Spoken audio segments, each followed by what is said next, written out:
Assalamualaikum warahmatullahi wabarakatuh.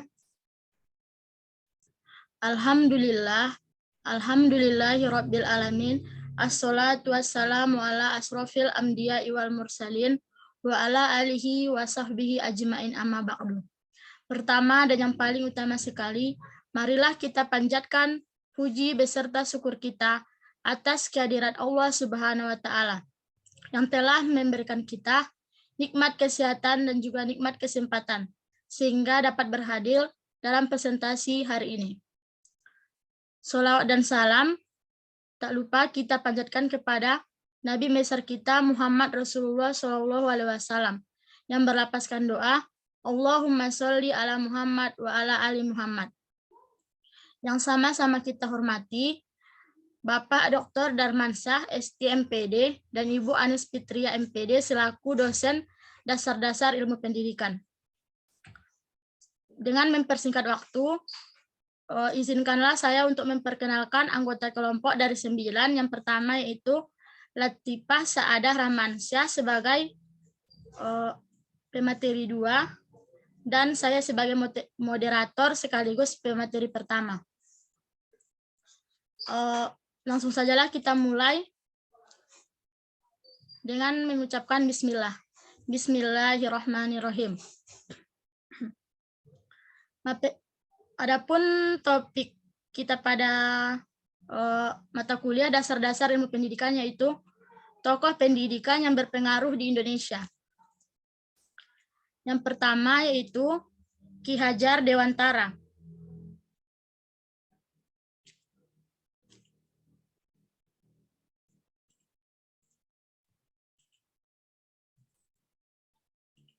Ki Hajar Dewantara yang sebelumnya bernama Raden Maswardi Suryaningrat, lahir di Yogyakarta pada tanggal 2 Mei tahun 1889.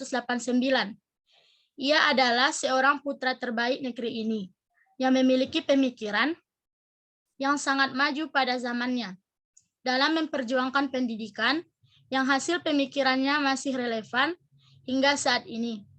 Pemikirannya memiliki inti ingin memajukan bangsa tanpa membedakan ras, budaya, dan bangsa. Melihat buah pemikiran tersebut, betapa pemikirannya sampai saat ini masih relevan. Ajaran Ki Hajar Dewantara yang saat ini dipakai sebagai lambang Departemen Pendidikan Nasional yaitu Ingarso Sung Tulado, yang berarti seorang guru hendaknya memberikan teladan yang baik kepada murid-muridnya.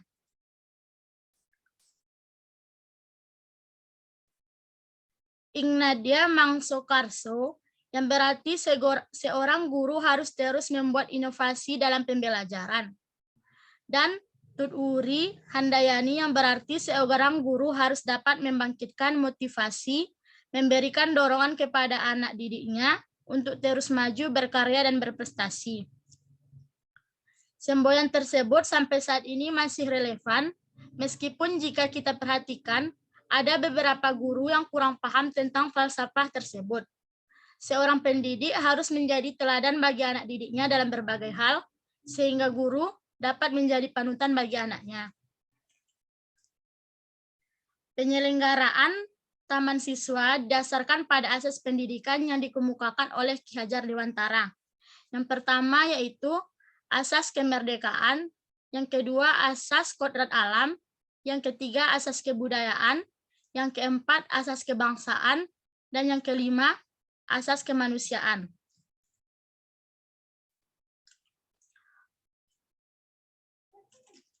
Tokoh yang kedua yaitu Muhammad Syafi'i. Muhammad Syafi'i adalah seorang berdarah Minang yang dilahirkan di Kalimantan Barat. Ia dilahirkan tepatnya di daerah Natan tahun 1985. Ayahnya yang bernama Mara Sultan dan ibunya bernama Khadijah. Syafi'i berhasil menamatkan pendidikan dasarnya di sekolah rakyat pada tahun 1908. Kemudian ia pun meneruskan pendidikannya ke sekolah raja atau sekolah guru dan lulus pada tahun 1914.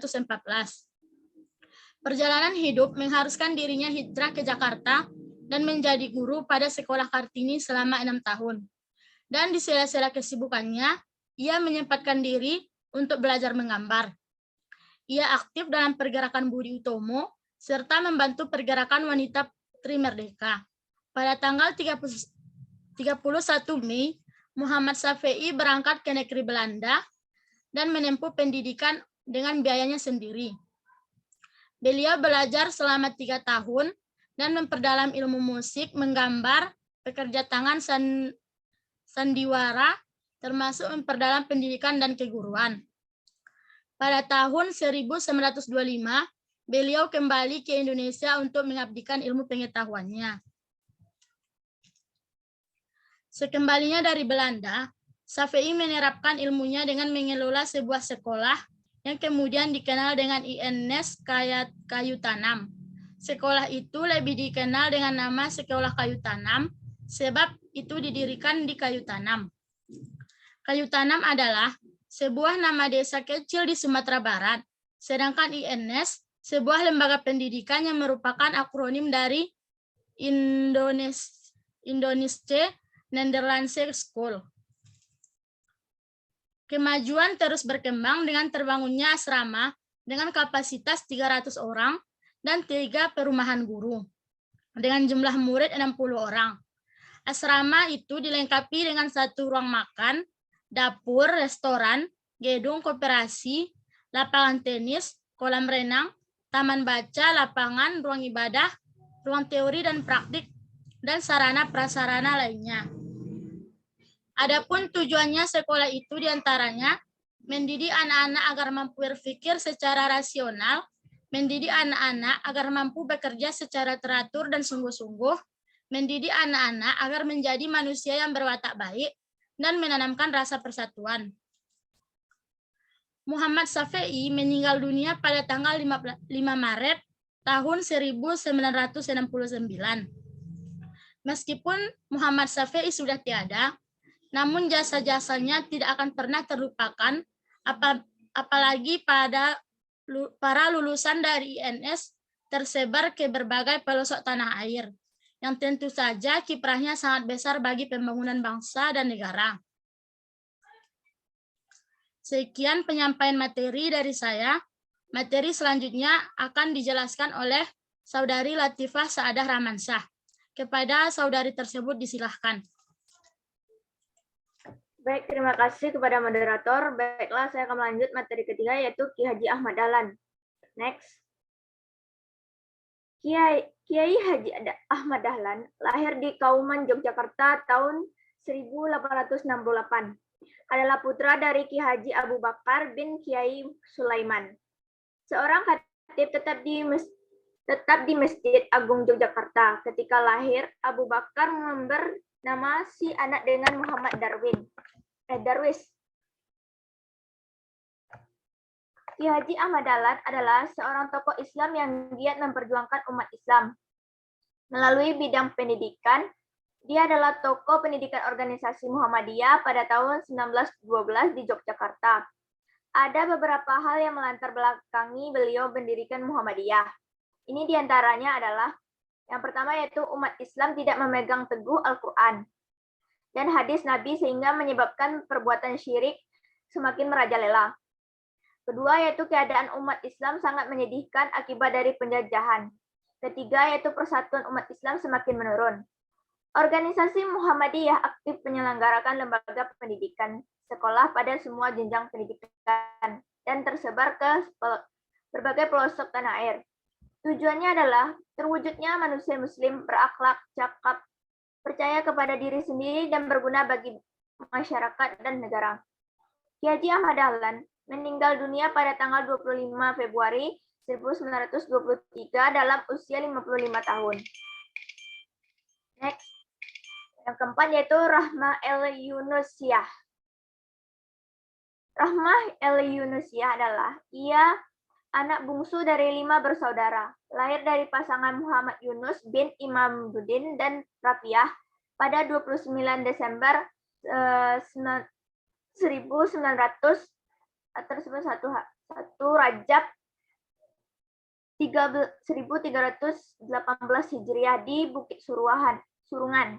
Pada panjang, ayah Rahma el-Yunusiah, Syekh Muhammad Yunus adalah seorang ulama besar di zamannya. Syekh Muhammad Yunus 1846 sampai 1906 yaitu Masehi menjabat sebagai seorang qadli di negeri Pandai Sika dan pemimpin tarekat Nasyakabiyah Al-Qadiliyah. Selain itu, Syekh Muhammad Yunus juga ahli ilmu falak dan hisyab. Ia pernah menuntut ilmu di Tanah Suci Mekah selama 4 tahun. Ulama yang masih ada darah keturunan dengan pembaruan Islam yang juga seorang tokoh pendirian Punan Pulang di Rao. Ibunda Rahmah el-Yunusiah yang biasanya disebut Ummi Rafi'ah, nenek moyangnya berasal dari negeri Langkat, Bukit Tinggi Kabupaten Agam, dan pindah ke Bukit Surungan, Padang Panjang pada abad ke-10 98 Masehi yang lalu. Umi Rafiah masih berdarah keturunan ulama 4 tingkat di atasnya. Masih ada hubungan dengan Mamak Haji Miskin, sang pembaharu gerakan pendiri Umi Rafiah yang bersuku Sikumbang. Pada 1 November 1923, ia mendirikan sekolah untuk kaum perempuan dengan nama Madrasah Diniyah Ilil Al-Banat yang dipimpin oleh selama 46 tahun. Ia juga mendirikan Diniyah School Putri di Kuintang dan Tanah Abang pada 2 dan 7 September 1935 di Jatinegara dan Rawasari, Jakarta. Pada 1950 tidak saja untuk pendidikan dasar, tapi berkelanjutan sampai perguruan tinggi. Selain berkiprah di dunia pendidikan, ia juga aktif berjuang untuk mencapai kemerdekaan Indonesia. Bahkan pada era kemerdekaan, ia bergabung dalam berbagai organisasi sosial dan politik. Kiprah yang dimulai dari pembentukan Tentara Keamanan Rakyat atau disebut TKR pada tanggal 2 Oktober 1945, kemudian mengayomi Laskar Pejuang yang dibentuk oleh organisasi Islam seperti Hizbullah dan Sasabilah, memimpin dapur umum untuk TNI dan Laskar Pejuang di Padang Panjang. Pada 1952 sampai 1954, ia menjadi anggota Dewan Pemimpin Pusat Masyumi di Jakarta dan terpilih sebagai anggota Dewan Perwakilan Rakyat sementara 1955 sampai 1958. Pada 1958 itu berseberangan dengan Presiden Soekarno yang kala itu lebih condong kepada PKI. Itu sebabnya ia kembali ke dunia pendidikan dengan meningkatkan kualitas Diniyah School Putri. Kiprahnya dalam dunia pendidikan mendapat perhatian Rektor Universitas Al-Azhar Kairo, Dr. Syekh Abdurrahman Taj, yang sempat berkunjung ke Diniyah School Putri pada 1955. Pada 1957, ia mendapat gelar sebagai Syekh oleh Universitas Al-Azhar, setara dengan Syekh Muhammad Sultan, mantan Rektor Al-Azhar. Ia berpulang ke Ramatullah pada Rabu 26 Februari 1969 atau disebut 9 Zulhijjah, yaitu 1388 Qor Efrid dan Distur yang menyatakan ketokohan Rahmah dari dua sisi. Pertama, seperti Ki Hajar Dewantara, karena mendirikan sebuah lembaga pendidikan atas inisiatif sendiri. Kedua, seperti Kartini, karena berjuang memperbaiki posisi perempuan melalui pendidikan. Bentuk realisasi pemikiran tokoh pendidikan Indonesia Rahmah el-Yunusiah adalah berupa pendirian sekolah-sekolah bagi perempuan. Hal ini merupakan tanggapan dari situasi pada masa itu adalah sejalan pula dengan teori Arnold, yaitu Tayyunuddin, yaitu challenge and response. Sedangkan tujuan pendidikannya untuk mencerdaskan kaum perempuan agar pendidikan pada masa itu tidak berpusat pada laki-laki. Dengan demikian, hal ini sejalan dengan teori feminisme, yaitu teori poststrukturalisme, dan postmodernisme beberapa hambatan pada kaum perempuan Indonesia. Pendidikan yang belum berpihak pada kaum perempuan dapat pula ditemui dalam bidang lain, misalnya dalam bidang kesehatan dan pekerjaan. Perusahaan yang masih banyak yang belum memberi lapangan kerja pada perempuan. Angka perempuan menganggur lebih tinggi dari dapat ditemui di mana-mana dibandingkan laki-laki. Walaupun perempuan banyak ditemui bekerja di sektor inovasi atau pabrik, itu bukan berarti hilangnya diskriminasi. Angka kaum perempuan upahnya tidak dibayar oleh perusahaan mencapai 41,3%. Lebih tinggi dibandingkan laki-laki yang hanya 10%, menjadi bukti beban yang diterima perempuan di luar rumah. Sekian materi dari saya kembalikan kepada moderator. Baiklah, terima kasih kepada Saudari Latifah Saadah Ramansah. Itulah materi kami dari kelompok 9.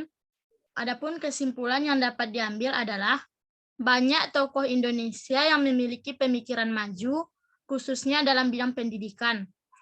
Dan beberapa tokoh pendidikan seperti Ki Hajar Dewantara, Ki Haji Ahmad Dahlan, Muhammad Safei, Raden Dewi Sartika, Raden Ajeng Kartini, dan merupakan sejumlah tokoh pendidikan lainnya. Tokoh-tokoh tersebut adalah insan-insan bermartabat yang memperjuangkan pendidikan dan sekaligus pejuang kemerdekaan yang berjuang melepaskan cengkeraman penjajah dari bumi Indonesia.